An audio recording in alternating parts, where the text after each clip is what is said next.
درود دوستان، امیدوارم حالتون خوب باشه. خوش آمدید به این قسمت از آموزش های تئوری گواهینامه آلمانی به فارسی. از این قسمت فرهالتن im Straßenverkehr قسمت کلاس ب شروع میشه. تا اینجا سوالات عمومی رو داشتیم. چند ویدیوی آینده کلاس ب هست و کل سوالات گواهینامه آلمانی به این وسیله بعد از اینکه این بخش تمام بشه به پایان میرسه و ما تمام سوالات آزمون تئوری گواهینامه رو براتون توضیح دادیم. در آینده بعد از اینکه این سوالات تموم شد من با سوالات بروزرسانی ها در خدمتون خواهم بود و سوالاتی که شما دارید، نکات مهمی که به نظرتون میاد، اونها رو براتون توضیح خواهم داد و میذارم توی کانال که دوستانی که امتحان گواهینامه دارن یا گواهینامه گرفتن و رانندگی میکنن در آلمان استفاده کنن. خب زیاده وقتتون نگیرم، بریم سراغ پرسش ها.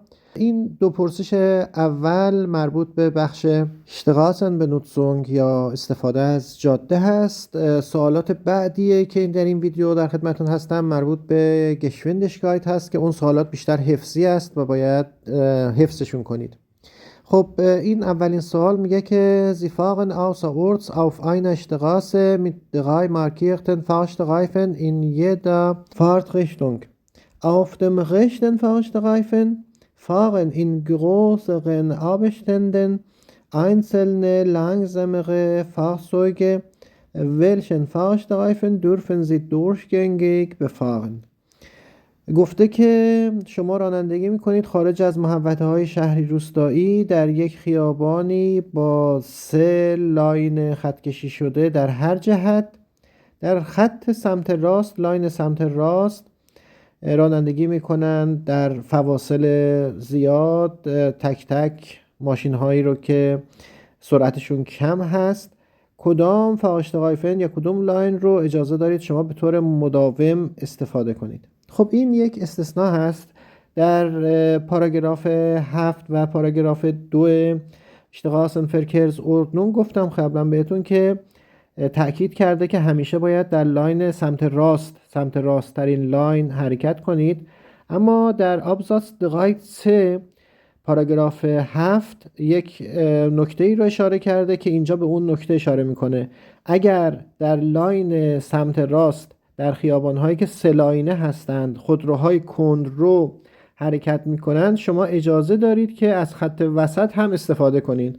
این به طور خاص در آبزاتس 3 پاراگراف 7 Straßenverkehrsordnung بهش اشاره شده. خب پس جوابش den mittleren هست، خط وسط رو اجازه هست که ازش استفاده کنید. میبینید پاسخ رو و میریم سراغ پرسش بعدی. این پرسش رو نمونهش رو قبلا چندین بار داشتیم. گفته Wie verhalten Sie sich in dieser Einbahnstraße jetzt richtig؟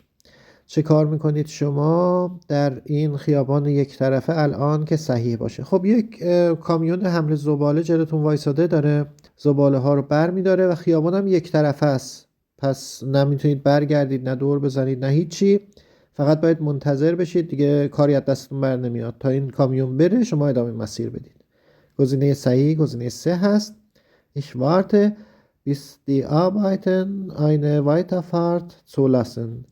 من متوقف میشم، منتظر میشم تا کارها، اینجا منظورش همین جمع کردن زباله هاست، اجازه ادامه مسیر رو به من بدن.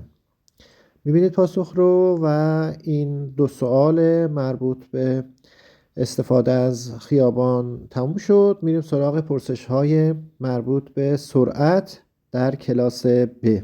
خب اولین پرسش از این 16 سوال میگه Sie fahren 100 km/h, haben eine Sekunde Reaktionszeit und führen eine normale Bremsung durch. Wie lang ist der Anhalteweg nach der Faustformel؟ شما میرانید 100 کیلومتر در ساعت و 1 ثانیه زمان عکس العملتون هست. یه ترمز معمولی میزنید، نرمال میزنید.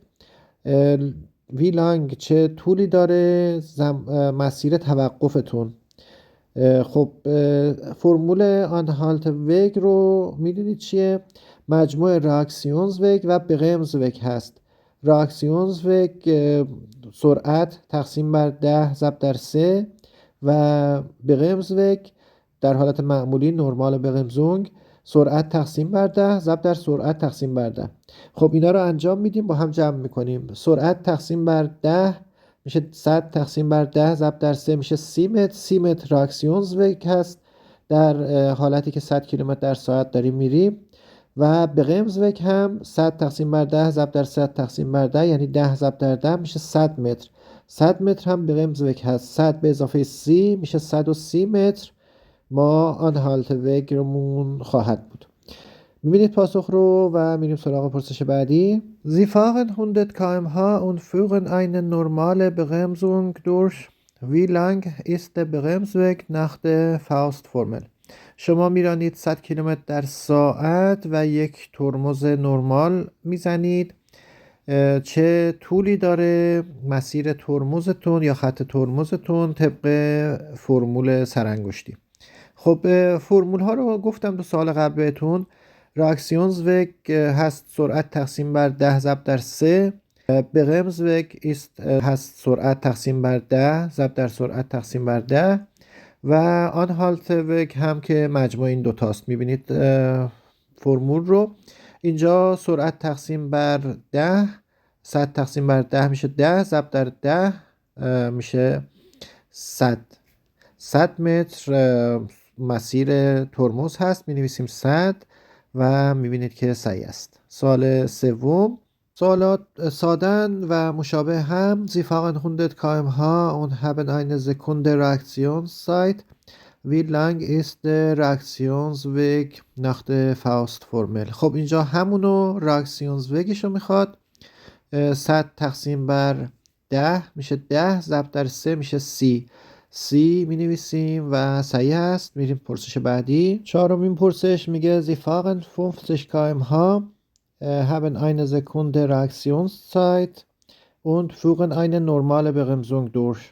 Wie lang ist der Anhalteweg nach der Faustformel؟ شما میرانید با سرعت 50 کیلومتر در ساعت. 1 ثانیه زمان عکس العملتون هست و یک ترمز نرمال میزنید.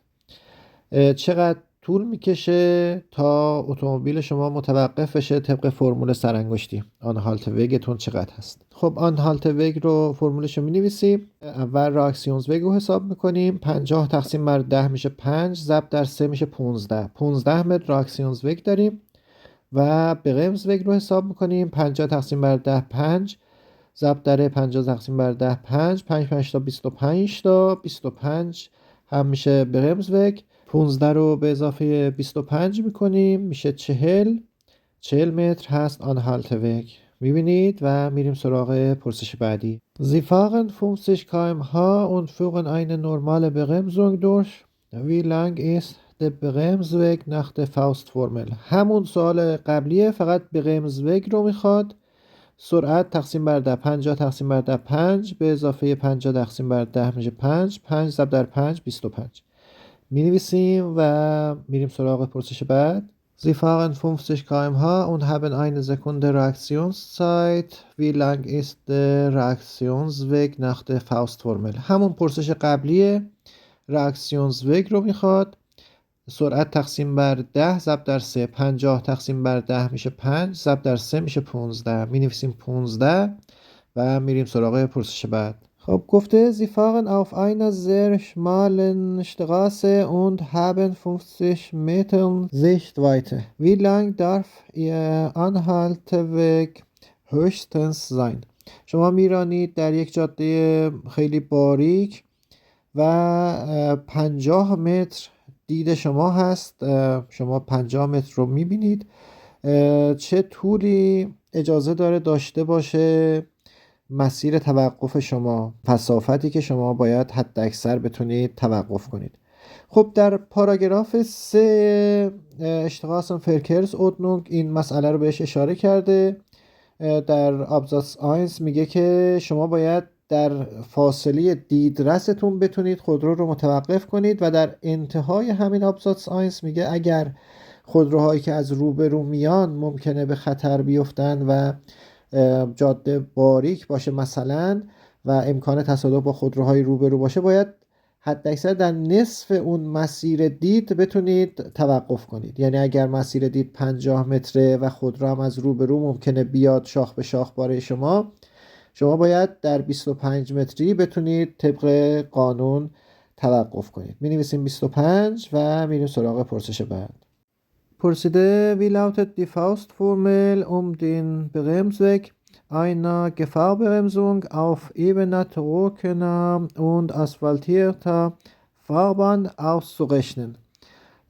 چطور هست فرمول سرانگشتی برمزوگ خط ترمز برای ترمز اضطراری در یک مسیر صاف خشک آسفالتی چطور حساب میشه؟ خب اینو بدونید که گفار برمزونگ نصف ترمز معمولی نرمال برمزونگ است. فرمول برمزوگ نرمال رو می نویسیم، یه تقسیم بر 2 میذاریم. گزینه 3 اینجا میگه سرعت تقسیم بر 10 ضرب در سرعت تقسیم بر 10، این میشه برمزوگ معمولی، تقسیم بر 2 کنیم میشه گفار برمزونگ. میبینید گزینه 3 صحیح است و میریم سراغ پرسش بعد. Sie fahren 40 km/h.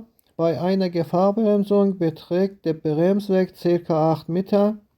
Wie lang ist der Bremsweg unter sonst gleichen Bedingungen bei 50 km/h؟ شما میرانید 40 کیلومتر در ساعت در یک ترمز اضطراری یا گفاربرمزونگ. خط ترمز شما تقریبا 8 متر هست. چقدر طولش هست؟ طول خط ترمز شما هست در شرایط مشابه با سرعت 50 کیلومتر در ساعت. خب ما به اون 40 کیلومتر کاری هم نداشته باشیم مشکلی پیش نمیاد. خب ما نرمال برمزوگ رو باید حساب کنیم و تقسیم بر 2 کنیم. نرمال برمزوگ میشه 50 تقسیم بر 10 5 ضرب در 50 تقسیم بر 10 5 ضرب در 5 25 متر نرمال برمزوگ هست. تقسیم بر 2 میکنیم میشه گفار برمزوگ. گزینه 2 صحیحه و میریم سراغ پرسش بعد. پرسش دهم هست، میگه wie schnell dürfen Sie mit einem PKW und einem Anhänger außerhalb geschlossener Ortschaften höchstens fahren؟ با چه سرعتی اجازه دارید شما با خودروی شخصیتون و یک آنهنگر خارج از محوطه‌های شهری روستایی حداکثر برانید؟ با چه سرعت حداکثر میتونید برانید؟ برای آنهنگرها 80 هست سرعت حداکثر، مگر اینکه از این تابلوهای مجوز 100 داشته باشه. دیده باشید روی بعضی از آنهنگرها گرد یه عدد 100 نوشته. اینها مجوز 100 کیلومتر هم دارن ولی به طور عمومی 80 کیلومتر هست. می نویسیم 80 و حفظ باید بکنید این رو. میریم سراغ پرسش بعد. Sie fahren bei Dunkelheit auf einer gut ausgebauten Landstraße und nutzen das Abblendlicht. Innerhalb welcher Strecke müssen Sie anhalten können؟ شما میرانید در تاریکی در یک جاده بیرون شهر خوب عریض و استفاده میکنید از آببلندلیش چراغ نورپایین. در چه فاصله ای باید شما بتونید توقف کنید؟ خب یه قانون کلی داره. به طور کلی باید در زیشت وایته بتونید توقف کنید، یعنی در فاصله ای که میبینید اگر خودرویی از روبروتون نمیاد باید بتونید توقف کنید. اینجا زیشت وایتتون میشه آببلندلیش، یعنی در اون فاصله ای که چراغ نورپایین روشن میکنه میشه دیدرس شما. گزینه 3 صحیح هست. innerhalb der Reichweite des Abblendlicht، در فاصله ای که نورپایین چراغ شما روشن میکنه و میرسه به اونجا. میبینید پاسخ رو و میریم سراغ پرسش بعد. Sie fahren bei Nebel auf der Autobahn. Ihre Sichtweite beträgt weniger als 50 Metern. Wie schnell dürfen Sie höchstens fahren؟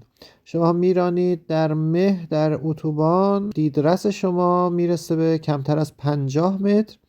چه سرعتی رو اجازه دارید شما حداکثر برانید باش؟ خب وقتی که شما دیدرستون 50 متر یا کمتر هست سرعت شما حداکثر میتونه 50 کیلومتر در ساعت باشه. این در اتوبان هم صدق میکنه. نباید بگید که اتوبان سرعت 50 کیلومتر کمه. وقتی که دید 50 متر یا کمتر هست سرعت حداکثر 50 کیلومتر در ساعت میتونه باشه. می نویسیم 50 و میریم سراغ پرسش بعد. پرسیده wie schnell darf ein Kraftfahrzeug mit Schneeketten höchstens fahren. با چه سرعتی اجازه داره یک خودرو با زنجیر چرخ حد اکثر براند؟ وقتی که زنجیر چرخ داره ماشین در برف و بوران و اینها، حد اکثر سرعتی که میشه ماشین برونه چه سرعتی هست؟ خب اینا رو باید حفظ کنید دیگه، سوالات حفظی است. 50 هست، 50 کیلومتر در ساعت حد اکثر میتونه برانه. می‌نویسیم 50 و ادامه میدیم. گفته wie schnell dürfen Sie mit einem PKW außerhalb geschlossener Ortschaften auf Straßen mit einem Fahrstreifen für jede Richtung höchstens fahren. با چه سرعتی اجازه دارید شما با خودروی شخصیتون خارج از محوطه‌های شهری روستایی در خیابان‌هایی که یک لاین برای هر جهت دارند حد اکثر برانید؟ خب außerhalb geschlossener Ortschaften یعنی خارج از محوطه‌های شهری روستایی به طور معمول grundsätzlich شما 100 کیلومتر در ساعت میتونید برانید. می‌نویسیم 100 کیلومتر و میریم سراغ ادامه سوالات. گفته Sie fahren eine Fahrzeugkombination. Diese besteht aus einem Kraftfahrzeug bis 3,5 Tonnen zulässiger Gesamtmasse und einem Anhänger ohne 100 km/h Zulassung. Wie schnell dürfen Sie auf Autobahn höchstens fahren? گفته شما میرانید یک ترکیب خودرو رو که تشکیل شده از یک خودرو شخصی تا 3.5 تن جرم مجاز و یک آنهنگه که اجازه 100 کیلومتر در ساعت نداره، چه سرعتی رو اجازه دارید شما در اتوبان حد اکثر برانید؟ خب گفتیم که وقتی آنهنگه دارید و این تابلوی 100 کیلومتر رو نداره، مجاز به 100 کیلومتر در ساعت رو نداره، آنهنگه میشه با 80 کیلومتر باهاش رانندگی کرد، حد اکثر 80 کیلومتر. می نویسیم 80 و میریم سراغ پرسش بعدی. خب پرسش 16 هست. گفته auf welchen Straßen gilt die Richtgeschwindigkeit von 130 km/h. در کدام خیابان ها حکم میکنه سرعت توصیه شده 130 کیلومتر در ساعت؟ خب اینجا هر سه گزینه صحیح هست. گزینه یک میگه auf Kraftfahrstraßen außerhalb geschlossener Ortschaften mit mindestens 2 markierten Fahrstreifen für jede Richtung. در بزرگراه‌های بین شهری außerhalb geschlossener Ortschaften بین دو تا شهر که حداقل 2 تا لاین خط کشی شده برای هر جهت داشته باشه. در اینجا سرعت توصیه شده 130 کیلومتر در ساعت هست حد اکثر.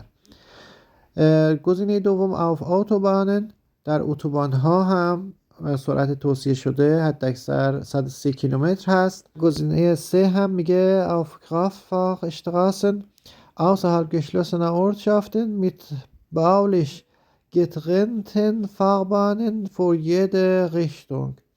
در بزرگراه‌های بیرون شهری که از لحاظ ساختاری دو جهت برای دو طرف جداگونه از هم هست. این جهتی که میرن و جهتی که برمیگردن از هم به طور ساختاری جدا هستند. در این بزرگراه‌ها هم اکثر سرعتی که توصیه شده 130 کیلومتر هست. میبینید پاسخ‌ها رو و اینجا به پایان این ویدیو میرسیم. امیدوارم که مورد توجه و استفادهتون واقع بشه. لطفاً اگر ویدیوها رو دوست داشتید به دوستان و آشنایانتون هم در شبکه‌های اجتماعی که هستید معرفی کنید و از ویدیوها حمایت کنید. براتون بهترین ها رو آرزو میکنم. قبول شدید به من هم خبر بدید، بسیار باعث خوشحالی من خواهد شد. پیروز باشید همیشه. تا ویدیو بعد، خدا نگهدار.